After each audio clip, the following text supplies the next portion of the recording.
House Foreign Affairs Committee subpoenas Blinken over Afghanistan withdrawal. The House Foreign Affairs Committee on Tuesday subpoenaed Secretary of State Antony Blinken to appear later this month to discuss its report on the U.S. withdrawal from Afghanistan. The committee is holding this hearing because the Department of State was central to the Afghanistan withdrawal and served as the senior authority during the August non-combatant evacuation operation, NEO.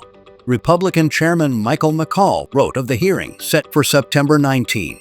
In his letter, McCaul said Blinken had refused previous requests to appear before the committee. The State Department said in a statement Wednesday that Blinken is unavailable to testify on the dates proposed by the committee and that they have proposed alternatives. It is disappointing that instead of continuing to engage with the department in good faith, the committee instead has issued yet another unnecessary subpoena, Matthew Miller, a spokesman for the State Department, said in a statement. McCaul has repeatedly called for accountability from the Biden administration on how the withdrawal from Afghanistan played out.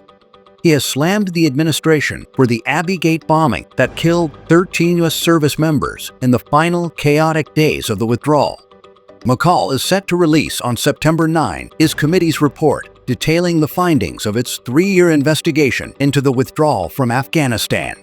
McCaul, in a statement, said the report will serve as an indictment on the administration's reckless refusal to properly prepare for the withdrawal, their cold indifference to the safety and security of U.S. personnel on the ground before and during the emergency evacuation, and their culpability in the deaths of 13 U.S. service members who perished in the terrorist attack at Abbey Gate. Last year, the U.S. State Department publicly released its Afghanistan After Action Review report, which found that the decisions to pull all U.S. troops from Afghanistan had detrimental consequences.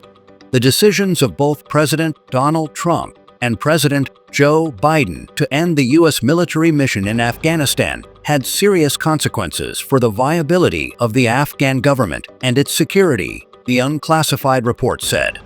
Those decisions are beyond the scope of this review, but the AAR After Action Review team found that during both administrations, there was insufficient senior-level consideration of worst-case scenarios and how quickly those might follow, it said.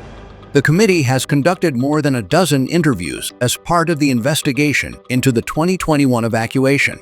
Former White House Press Secretary Jen Psaki sat for a transcribed interview before the committee in late July, and 3 top State Department officials provided hours of closed-door testimony to the committee, providing more on the unprecedented situation in the final days of the U.S. presence in Afghanistan. Those officials, John Bass, Jim DeHart, and Jane Howell, rushed to Kabul in the days surrounding the Taliban's seizure of the capital city and dove into creating systems on the fly alongside the U.S. military and with constantly changing input on the ground and coming from D.C., as CNN has reported.